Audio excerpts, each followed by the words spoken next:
We're going to look to prove this result is true with two different methods, and you can decide which you prefer. I definitely prefer the second method, but we're going to start off with induction, which is still a nice way to go about this.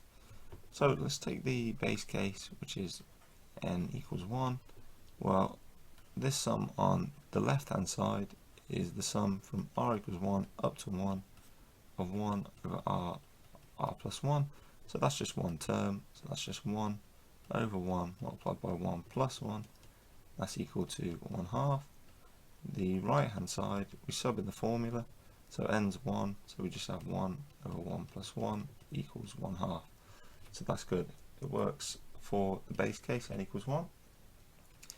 Then we're going to assume for some n equals k, we have that this result's true, so we're going to have the sum from r equals 1 up to k of 1 over r plus 1 is equal to k over k plus 1. And then we're going to consider n equals k plus 1.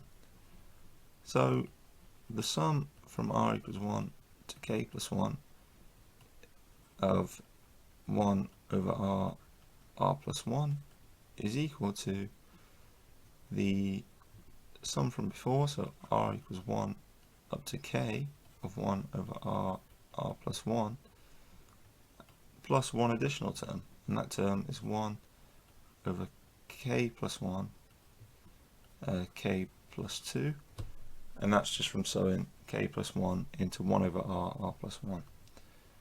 From our assumption, we've got that this is equal to k over k plus 1, so this is k over k plus 1 plus 1 over k plus 1 k plus 2.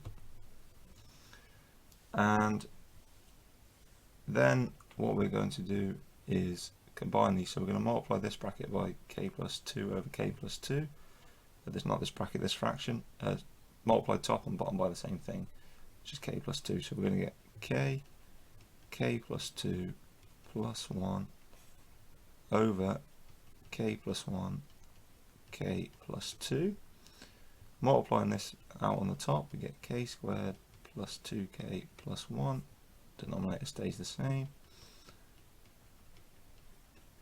Factoring on top, we get k plus 1 squared. Okay, you can check this, multiply out, you get k squared plus 2k plus 1, fantastic, over k plus 1 k plus 2, so we get a cancellation here, and this is k plus 1 over k plus 2, which is of course of the form n over n plus 1, where n is equal to k plus 1, sorry.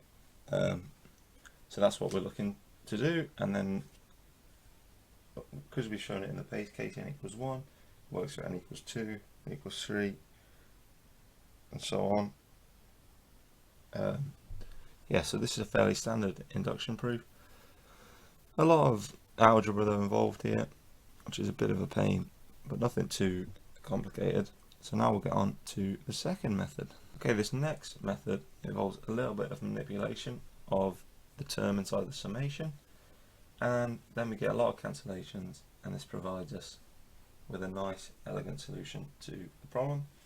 So we're going to pretend that we don't know that exists, and we're going to look to find this sum in a simple form.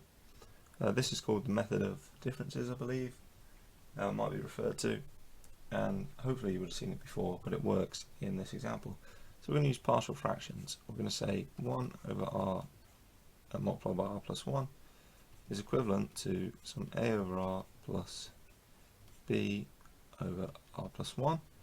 Multiplying up, we get 1 is equivalent to a r plus 1 plus br. You can either compare coefficients or sub in r equals 0 to find a, and sub in r equals -1 to find b. That's probably the easiest substitutions to make, and you get that a equals 1 and b equals -1.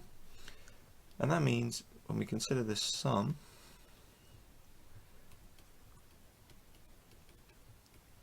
well, this sum is equal to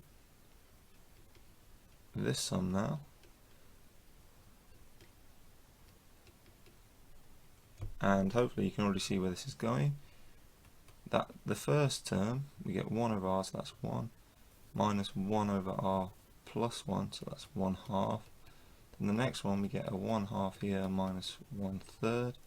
The next term we get a plus 1/3 minus 1/4. And if we keep going, we get, this is the penultimate term, 1 minus n plus 1 minus 1 over n. Then we get plus 1 over n minus 1 over n plus 1. This cancels, this cancels, this will cancel with the next bracket, this cancels with the previous bracket, these cancel here, and this whole thing is just equal to 1 minus 1 over n plus 1. This 1 is the same as n plus 1 over n plus 1, so we get n plus 1 minus 1 over n plus 1. These cancel, and that's clearly equal to n over n plus 1, and that is what we were looking to show.